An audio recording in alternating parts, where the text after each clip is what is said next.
So listen, let's get started. Please keep eating the pizza. That's what it's there for. My name is David Wilkins. I'm the faculty director of the program in the legal profession, and I'm really thrilled today for this edition of our speaker series because we really have a terrific panel of people to talk about one of the most interesting countries in the world, and I think what all of our panelists would agree is one of the most interesting times in its history. One of the things that we've been doing on the Center on the Legal Profession is a big project looking at what we call globalization, lawyers, and emerging economies, or GLEE, as we like to call it, after the popular TV show. I promise I don't sing and I don't wear a tracksuit, but we do study how is globalization reshaping the market for legal services in the important new emerging economies of the world. And that one of the places we knew we had to start with was Brazil. And at the time we began the project, we really began the whole project in 2010, and then we went to Brazil in 2012, I think, for the first time. And we've been looking at a whole range of things, from the growth and development of new and larger law firms in Brazil, to the growth of sophisticated in-house legal departments, transformation of legal education and the growth of private legal education in Brazil.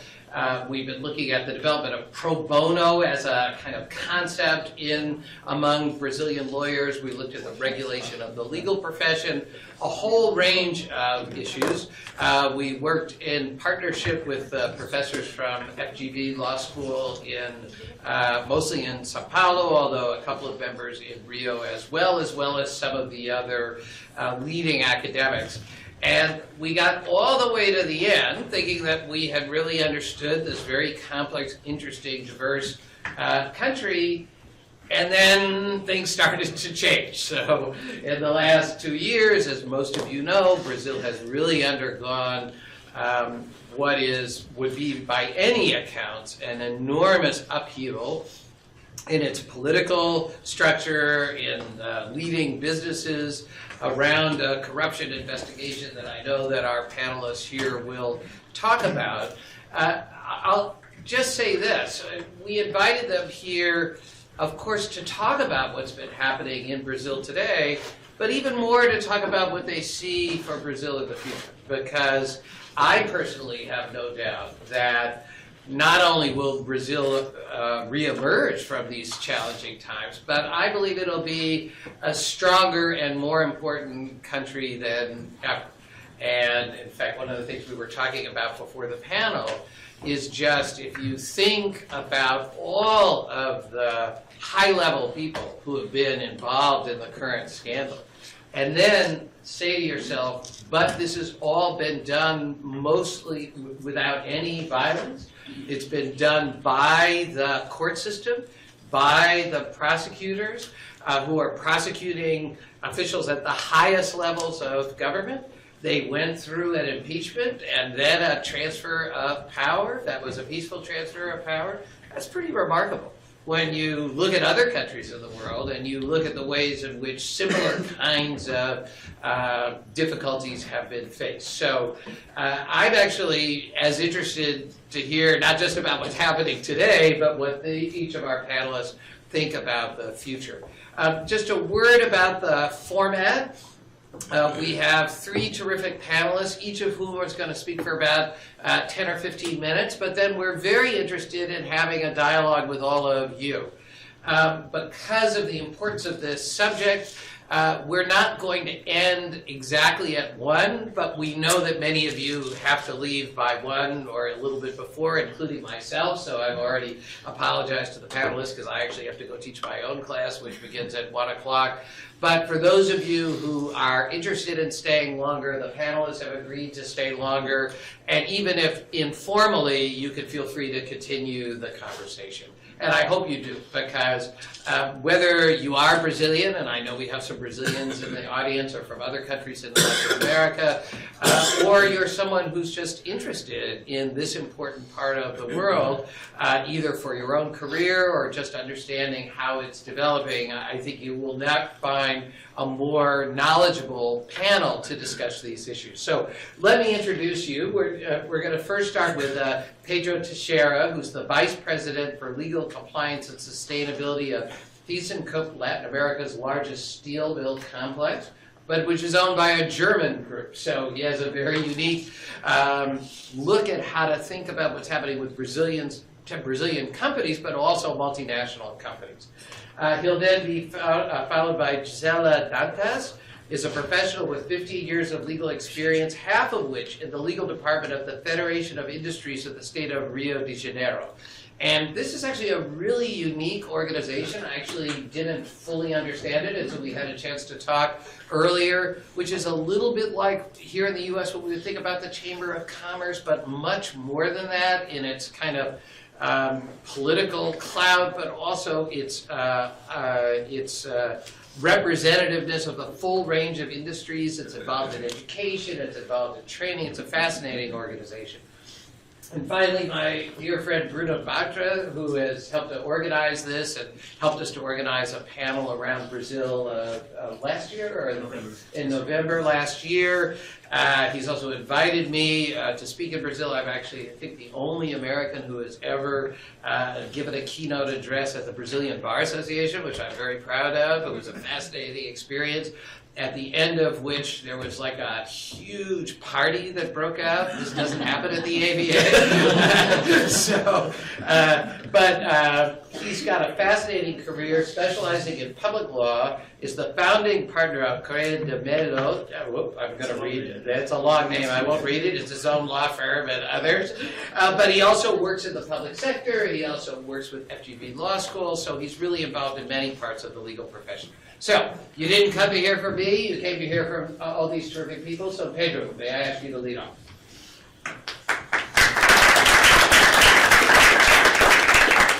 So thank you, David. Thank you for the invitation. For me, it's a pleasure to be here. And my intention is to share a little bit of my experience over the last 10 years. As David mentioned, I work for a German-based group. And we made large investments in the city of Rio, so in Brazil as a country. This was an 8 billion euro investment in a greenfield plant, a steel-making plant. I'm going to show you some photos. So this is how the plant looks like. 10 years ago, when we bought this piece of land, everything was green, was not used, this land. On the left side, we see a power plant owned by Furnas, which is a public company. On the left-hand side, that's the investment we made. I will quickly explain you what steelmaking is for lawyers. So I have a short version of what we do and the final product our company makes. Steelmaking is divided into two different phases. The first is what we do. We produce a slab, which is a semi-product for the second phase, which is a rolling activity. So we at our company, we are able to produce 5 million tons of slabs. For that, we need to buy iron ore that comes from Vale. It's one of the largest Brazilian companies. Comes by train. And then we also buy coal that comes from ship. We buy coal from all over the world. We buy from Africa, from Canada, from China. Now the coal market is experiencing a very challenging moment because price went up from $80 to $220 in some weeks. So there's a lot of gossip around the world, what's going to happen with the coal market. But all in all, as we talked earlier today, the commodities boom changed over the last years. We had prices very attractive for countries like Brazil, like India, or like Canada, and now things have changed. Not only the oil price has gone down, but also iron ore and other commodities. So this is affecting our economy. This is only to show you pieces of our plant. We have a huge raw materials handling yard. We have a coking plant. The coking plant takes a coal and transforms it into coke. Coke is one of the raw materials that go inside the blast furnaces. We have 2 blast furnaces. That's where the magic happens. That's where we put all the material and we produce hot metal. Hot metal is then transferred to the steel plant, and then we produce the slabs, which are our final products. I also added here 2 photos because I wanted to talk about investments in infrastructure in Brazil. And within the steel making complex, we also built a power plant. So it's a large power plant, 490 megawatt capacity. And we also built our own port. 10 years ago, the Germans decided that the investment was very attractive, but given the problems that Brazil has with infrastructure, we should not rely on public assets. That's why we decided to have our own port. So we have all the flexibility to receive bulk material, but also to export our final products. And within these 10 years, we had several challenges to license all of those, to build everything you see on the pictures. We had to sign large EPC contracts with the big companies, not only in Brazil, but also outside Brazil, and large supply contracts with the so-called OEM, the big companies providing equipment for this type of business. So I wanted to talk about now what is to make a large investment in Brazil, and from a legal perspective, the big challenges. We have what we call a regulatory puzzle. We have in Brazil a structure with 3 layers, local, state, and federal, and it's often that the commands, they're conflicting. So if you're engaged in a large project in Brazil, you will probably be challenged by what is the right regulation, what is the regulation that applies to that specific case. And what we saw in the last 10 years is that not only the authorities know the answer, but also the external counsels don't know the answer. So you need to be flexible, you need to be able to bring from the principles the answers that the problem requires. We also live a very special moment where the legal framework is changing. So we see these every day. Not only the laws, the decrees, the resolutions, but also the court precedents. We are now in a moment where society is demanding a lot from the courts, and some of the old precedents are being revised and being updated. Our experience, something that I wanted to share, is extremely important if we're able to keep the same advisors throughout the project phase. We had this, and now that we had a big challenge with the licensing process, was key to our success to have the same law firm working for us over the last 11 years. Because they had the memory of the case, they had all the files, they had the history, and knowing the problems since the first day, they were able to come up with right solutions in the end. Another thing that I deem very important, and I work for a German company, is to have local people able to translate. And I'm not only talking about the language, but I'm mainly talking about the cultural aspects of what is happening, what the challenges that are coming, and the possible solutions that you can offer.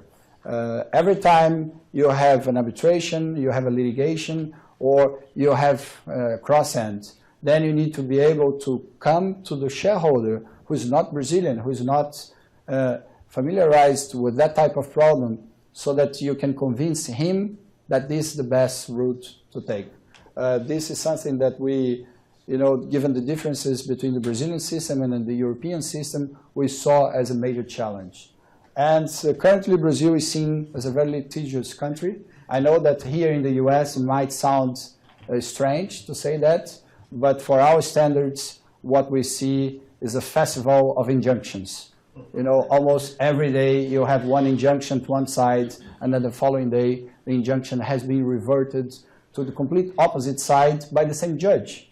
And then how can you explain the shareholder that one day a judge, it's a real judge, it's an authority, decided on a certain matter, and then the following day the same person changed his mind or her mind. And this is happening. And once you go through the court system, it becomes more evident. That's also very important when you choose your partner, being the law firm or your advisor. You need to have a reliable advisor because things can get tricky, and if you're representing a big group, a solid group, you don't want to be involved in some of the things that we see every day on the newspapers. We used to say in Brazil that Brazil is not a country for amateurs. This is proven to be true because Brazil, even past events can change. So not even the past is secure in Brazil. I would like to quickly mention something that, in my opinion, and according to my experience, was very important to our success up to now. We have a very strong compliance program. We had already, so this came from Germany, came from the experience thyssenkrupp has in Germany, and we implemented in Brazil since day one a very strict compliance program. This goes for training, this goes for top leadership commitment. What we see here in the slide, the first part is the 4 executive board members worldwide. They control 150,000 employees all over the world. And on the other side, that's the executive board of our company in Brazil. So we signed the same commitment that they signed in Germany, and we invest a lot of time and effort to train people. I displayed here some of the numbers of people that have been trained last year.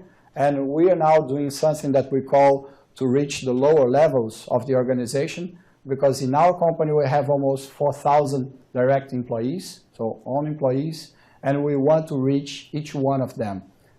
Compliance, people now in Brazil, there's a big wave of compliance. Law firms are offering compliance programs, compliance guidelines, catalogs, and so on. Nice material. I like most of them. But when it comes to day-to-day challenges, compliance is only to know what is right and wrong, only to know how to take the right decision if you're challenged by something that you should not go for. Some examples. We have a zero tolerance gift policy. So by the end of the year, so next month, this will come more visible because people start receiving gifts. Could be a nice wine, could be a watch. We had some years ago a nice Rolex given as a gift.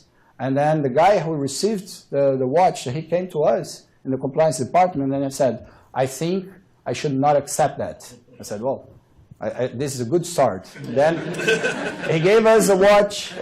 We have a full transparency program. The moment the person has a doubt, we advise him or her to come to us and disclose the matter.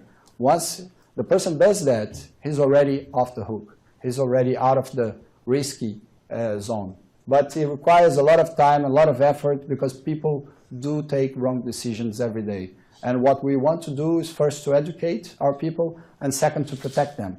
We want to give them the tools so that they can take the best decision when it comes on a real day.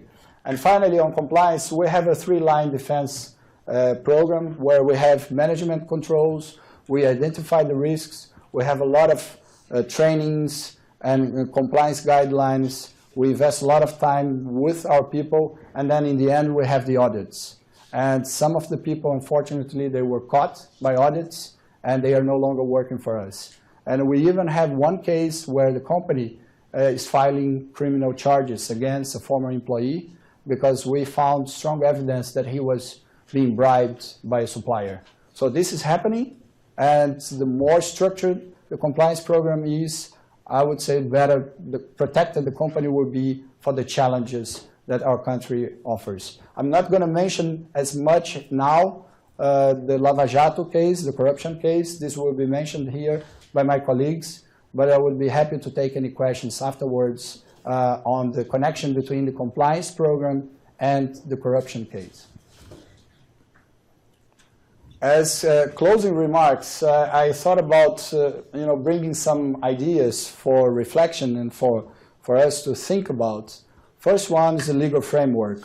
As I said, Brazil is experiencing a very special moment in its history in terms of democracy, in terms of what the society is demanding from the authorities. We have many discussions on the size of the government, Gisela will mention here about the new constitutional amendment project to cap public spending. So this is happening at our country. At the same time, we have a group of people, some people say 40 million individuals, that were brought from below poverty line to the consumer level. So this brings also new challenges to the lawyers, to the court system, but also to the authorities. How can you integrate 40 million people, within a short period of time, within 10 years? Then you have 40 million people who want to buy cell phones, TVs, cars, houses. They want to go to the hospitals. They want to travel. And then you go to the airports in Brazil. Probably, David, you had this experience. 2 years ago, you would go to an airport in Brazil. It would be, lines, long lines. You had to queue to take a very short flight. And then people would say, my German colleagues would say, why don't you take a train? Well, we don't have trains. So this is not an option. So these are the things we see at the moment. And I tend to agree with David. When I look into the future, I'm very much optimistic, because when we see the gaps that we have in Brazil and when we see the opportunities, we just need to fix some very important things, but these are few things that I believe are being fixed at the moment. So we have a young democracy. I just wanted to make one comment on the democracy side, because NGOs are very active at the moment in Brazil. And this is something that we also need to understand. And I represent a big company, a large corporation, and we also need to understand that these people, they have their part, they have their role. So you cannot select them out. You need to select them in and find a way to work together with them, even though you're never going to convince them, because they think steel making is bad to the world. They think that greenhouse gases is a big problem, and they don't care if you're producing in Rio de Janeiro or if you're producing in China, although it's a global effect. So it doesn't matter if you're producing in Brazil or in China, the effect will be the same. But you need to understand that they also have their responsibility. They really believe in what they say.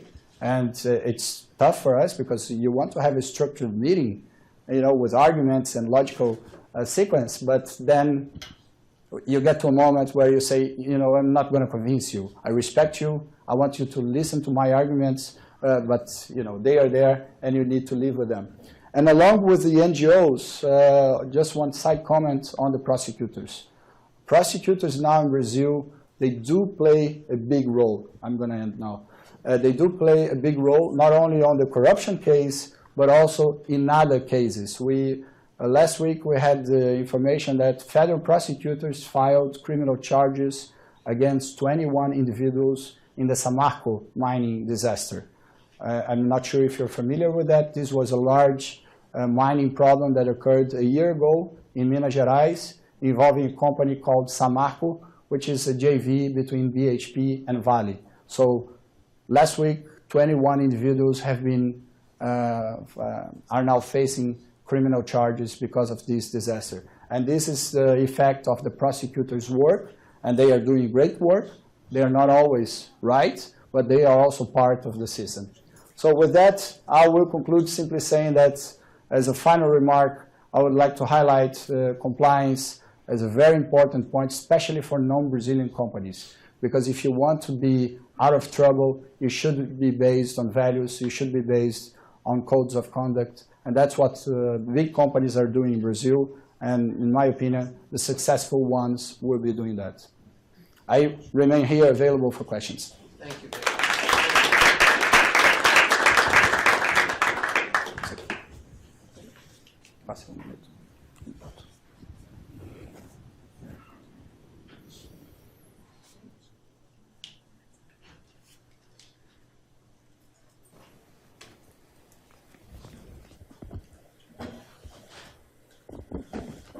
Good morning. Thank you very much for the invitation. It's a pleasure to be here. I'm sorry about my English. I should have talked before Pedro, but it's okay. I hope you understand me.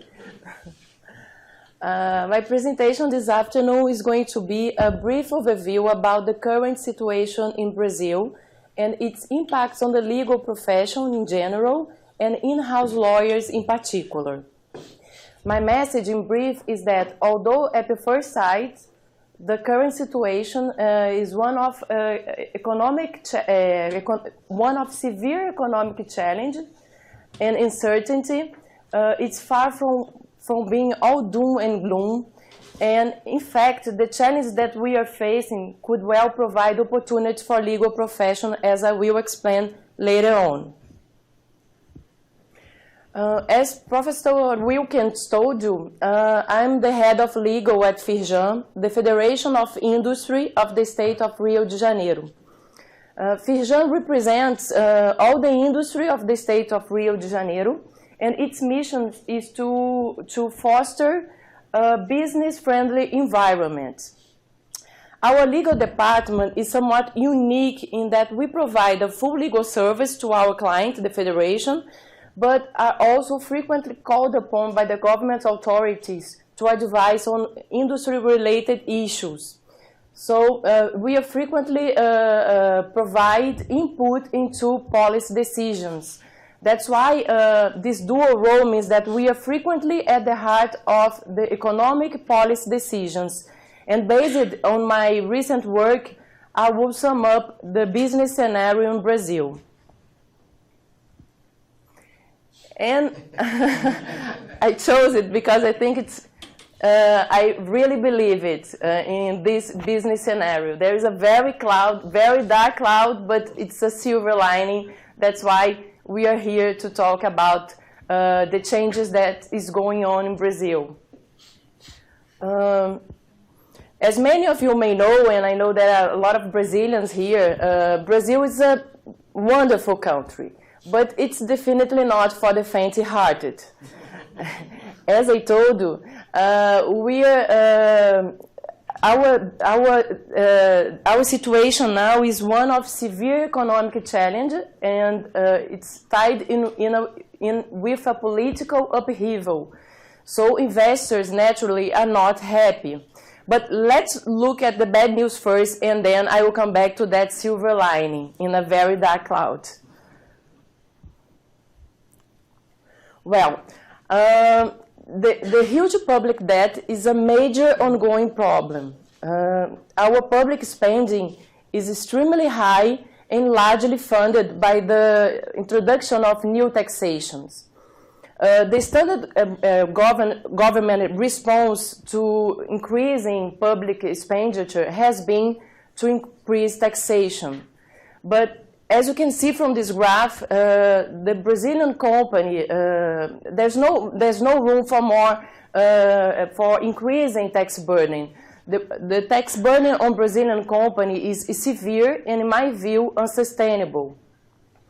While government forces in the government were protectionist, there was little chance of reversing the situation. But now, with a political change underway, FIRJAN is doing all it can to ensure that the government fully takes on board the taxation policy that allows business to flourish.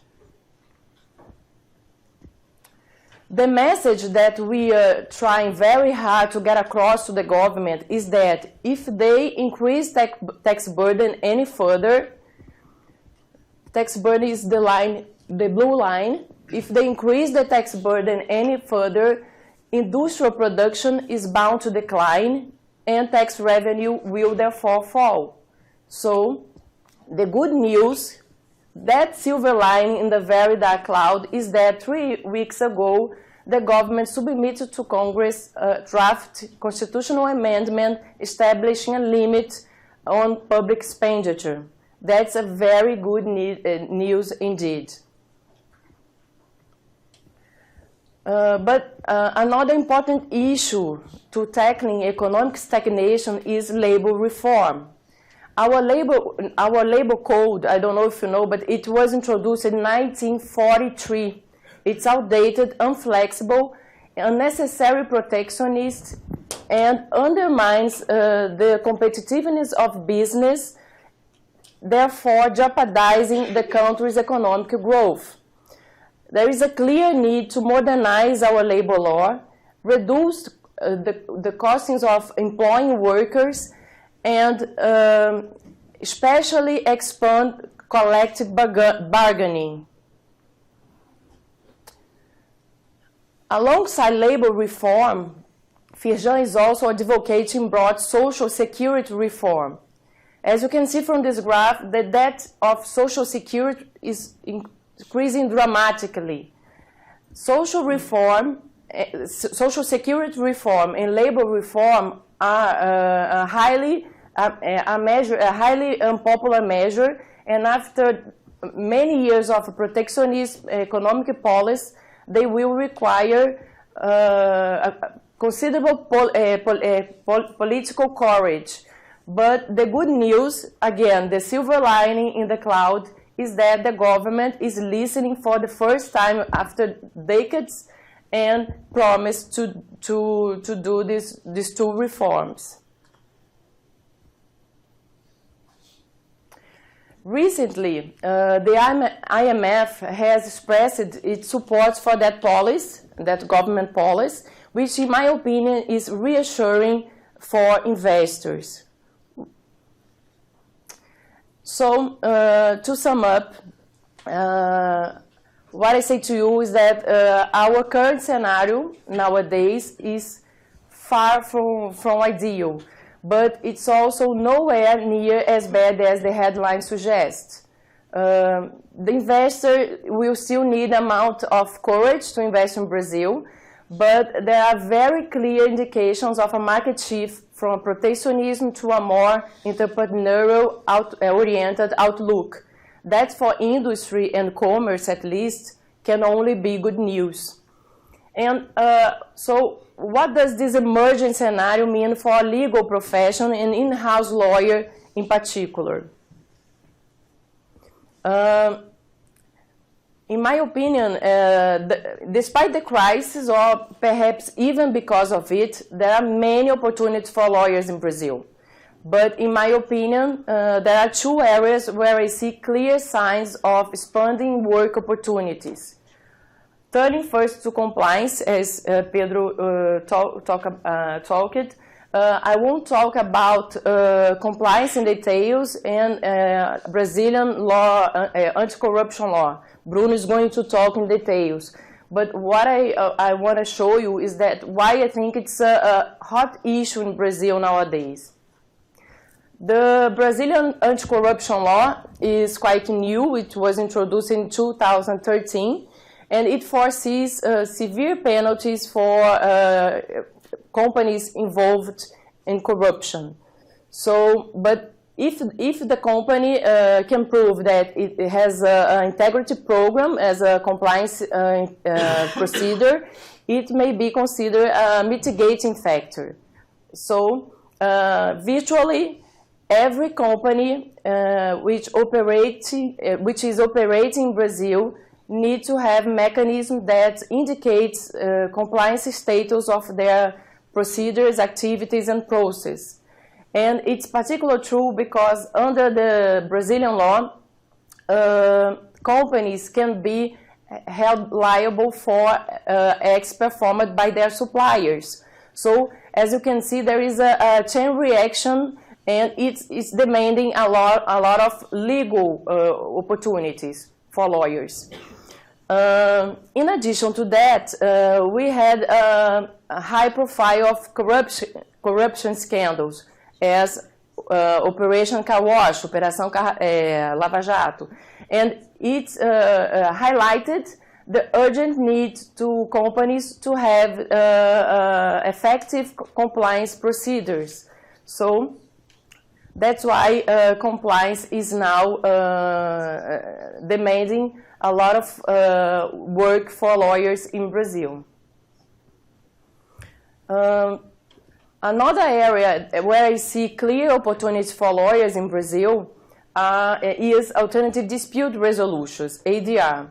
According to the report Justice in Number published in 2015 by the National Council of Justice, there are about 100 million lawsuits in progress in our courts. only in the court of Rio de Janeiro, they received the law of 500,000 lawsuits in 2014. As you can see, the huge number of lawsuits in our courts naturally impacts on their results and shows that judiciary cannot be the only way to resolve conflicts. That's why in this scenario, I think mediation is becoming increasingly important. Our Brazilian mediation law is quite new. It was introduced last year. And so it's we don't know how it's going to work in practice, but the signs are encouraging. As I told you, the court is overwhelmed and the judges are more than willing to refer cases to mediation. In Rio de Janeiro, for example, our court referred 5,680 cases for mediation and got 34.5% of agreements. So it's still early to talk about mediation, but the signs is that this positive outcome shows a promising future for mediation as an effective alternative of litigation. Turning for arbitration, different than mediation, is widely used in Brazil, and it's increasing much quicker. For example, if you compare the numbers to 2005, there was 523 cases in arbitrations in the three more famous chambers in Brazil, and now the numbers increased considerable. So we believe that arbitration is going to give a lot of opportunities for lawyers, and I don't know if you know, but in Brazil, lawyers are appointed, judges are appointed by examination. So it means that academically they are very well qualified, but they don't usually have practical experience.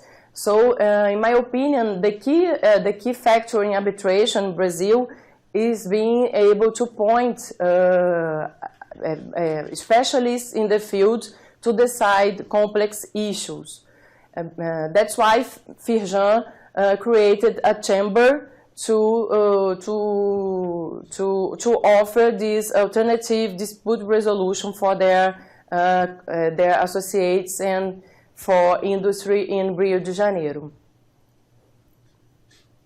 So that's it. Thank you. And before I go, I would like to tell you that Firjan also provides advice and practical assistance for companies seeking to invest in Rio de Janeiro. So if you would want more information, there are some brochures there, and we'll be more than happy to help you.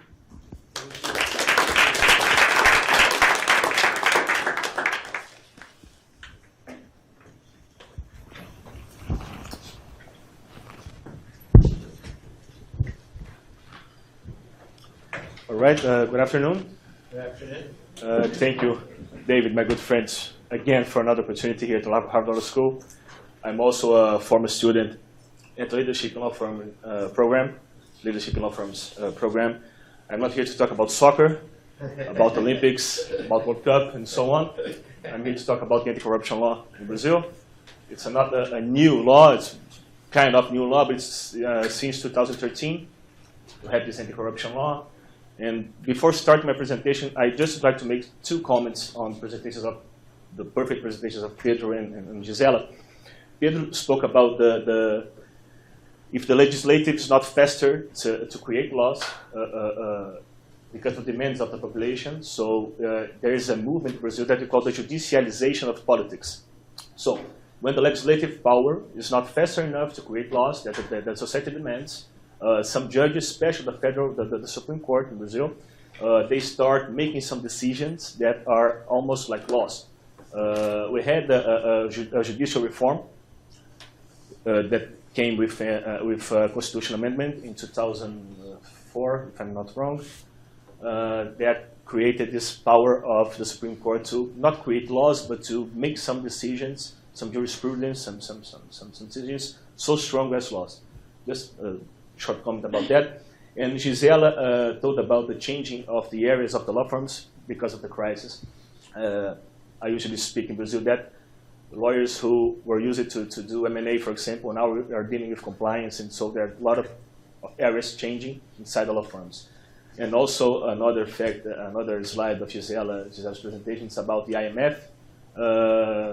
In September, I was at the IBA annual conference in Washington, D.C., and Christine Lagarde, the director of the IMF, spoke about Petrobras 3 times in her presentation. So that's why it's a well-known problem that we have now that we're facing now in Brazil. So now starting my presentation, I just, first of all, would like to give you an overview about our country. Most of you know all this data, but we have 200 million people. Our GDP last year was $1.77 trillion. Our interest rate, 14%, was last week decided by Copom, that is the organism, the public organism in Brazil who decides, who fixed the interest rate. And our minimum wage is $276.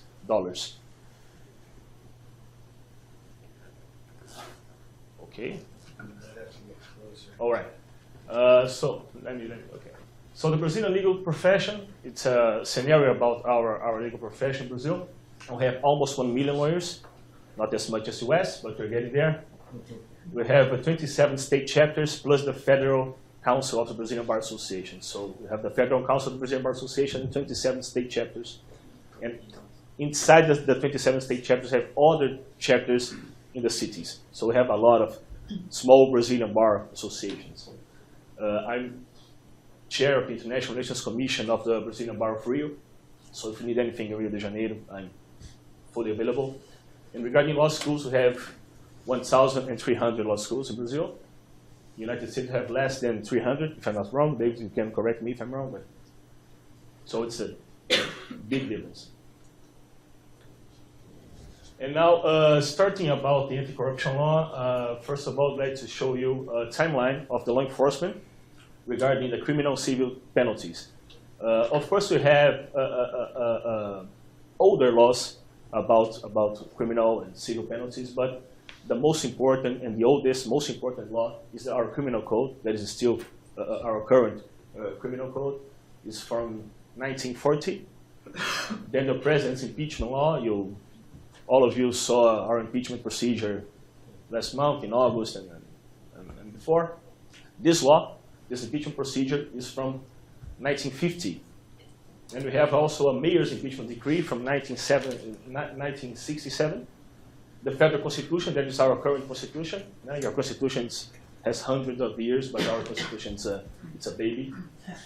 In 1992, we have the administrative dishonesty law that is only regarding civil penalties for public agents, politicians, or public servants, and so on. And the anti-corruption law, the now famous anti-corruption law since 2013, and also in the same year, the plea bargain law. I don't know if it's exactly like the plea bargain we have in the US, but it's more or less the same. All right, so the anti-corruption law, the inspiration was here in the US in the Foreign Corrupt Practice Act, the FCPA, and it has 4 relevant innovations: the strict liability, the stricter penalties, the leniency agreement, and the scope. So the stricter penalties, this is the most important thing that Gisela mentioned quickly about that. The fines that the companies can receive, they can apply fines, can reach up to 20% of the annual gross revenue of the company, or even 16 million reais. That's our fines. So it's a very hard penalty to receive. the leniency agreement I'm going to spoke better later. That is, if the company cooperates with an investigation, it can reduce the fines and the penalties.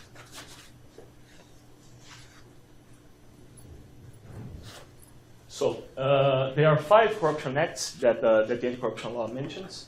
So promising, offering, or giving directly, indirectly, and do. I'm not going to read all this, but fine sponsoring illegal acts, fraud of bidding in public contracts. So we have 5 principal corruption acts that this law mentioned, and that they are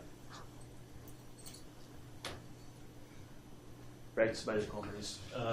And the anti-corruption law, it can be used in an administrative procedure and a judicial procedure. So it has a difference. In the administrative procedure, you have only 2 penalties. So the public organism who makes it can apply a fine, that I told you before, and also the publication of the decision in the press. That's very important. It's a new thing. We had a case in the Lava Jato scandal. That is a Brazilian company who was convicted to publicize a letter of apologize, saying about the Lava Jato case and the scandal, and that they would start making different because of it. There's nothing to do with the anti-corruption law. That's the criminal issue, but it's the same thing. And the judicial procedure is a little bit more hard. It's a little bit more interesting, because we have a lot of penalties, not only the 2 penalties of the administrative procedure, and hard penalties, like the compulsory dissolution of the company, for example, the company can end, the prohibition to receive incentives, grants, donations from public agencies. And so it's much, much harder than the administrative procedure. And now the leniency agreement. The leniency agreement, as I told you, is the collaboration of the company to an investigation and how they can reduce the penalties because of that. So there are some requirements and advantages. The requirements: be the first to demonstrate intention to cooperate under its interest. Onset of the agreement, the company must stop any corruption act, and the company must cooperate with investigations. And the advantages of it, why it's so interesting and so important. The publication of the decision in the press, prohibition to receive incentive subsidies, grants, donation loans, and the reduction of the fine. That's the most important one. And now the difference between the plea bargain and the whistleblowing. We don't have a whistleblowing law in Brazil so far. The Senate is studying a kind of whistleblowing law project, but we don't have nothing so far approved by the Senate, by the National Congress. And the main difference is that the plea bargain in Brazil is only the investigated person can collaborate with the case and incriminate other person that he thinks is involved. And the whistleblowing is the agent is not involved with a criminal case. It's a little bit different. So we only have the plea bargain law in Brazil. We don't have the whistleblowing. Although, of course, if a third person who was not involved in the case wants to say something to the prosecution service, to the judge, for example, of course they can go there and make an incrimination, feel an accusation. And now the compliance that Gisela well said about it, it was a mandatory requirement to celebrate the leniency agreement, but only until May 29, 2006. And why is that? It was a change in the law that was mandatory for the company until, well, before the time, it was mandatory for the company to make a compliance program in order to guarantee the leniency agreement. Now it's not mandatory anymore, although the compliance can also be good because it reduces the penalty. I'm going to talk later about this. So, in my opinion, my vision, a good compliance program must have a defined structure, a code of conduct, trainings, team capacity and independence to monitor, management board commitment, effectiveness evaluation, reporting channel, and penalties for non-compliance. And now, the relationship between the companies and the law firms regarding compliance and the anti-corruption law. So I may make this question here. Should the law firms also implement their own compliance programs? The answer, of course, is yes. The consequence of having a law firm involved in the corruption case can mean its end. So it's very difficult for us lawyers. I'm a private lawyer. I'm also a public lawyer, but speaking as a private lawyer in my law firm. it's very hard for you to have a new client, for example, that you are not used to know its practices, and you don't know the board of the company, and someday, for example, there are a scandal corruption case, for example, and you're not involved in this case, but you are helping the company somehow to achieve its results, and it's important for the law firm also to see who is your new client. Nowadays, it's getting much more important to do this kind of job before you are getting this new client. So it's not only the client who see how the law firm is going, to see how the lawyer, if the lawyer is good or not, if he's ethically speaking, he's good, but also the lawyer must do this regarding the company. And clients and compliance. So before it's a newspaper, Valor Econômico. It's a news from 2014. Before the anti-corruption law, only about 10% of the Brazilian companies were concerned about having a compliance program. And after the anti-corruption law, some Brazilian companies require from the law firms the obligation of also having a compliance program. So making a due diligence, now the company makes a due diligence of the law firm, and the law firm makes a due diligence of the company. So it's a very modern thing for us. And here are my conclusions. So we are all seeing an increasing of the law enforcement, very hard in Brazil, and very new for us. This a lot of decisions, criminal decisions, a lot of cases. As Pedro said, the federal and the state prosecution services are working hard to investigate some of these problems. So this is kind of new for us, this big movement.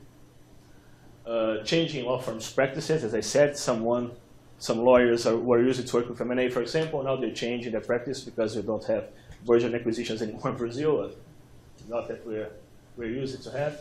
The anti-corruption law, the anti-corruption measures are reaching the law firms, so law firms are now creating compliance programs also.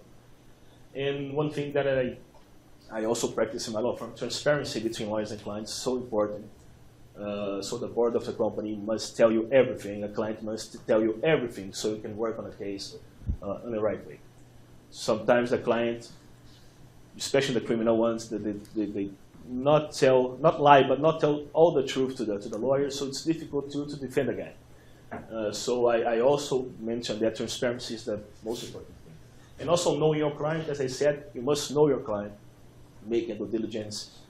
For sure, the client also will make a due diligence of you, so this is very important. And that's all, guys. Thank you very much.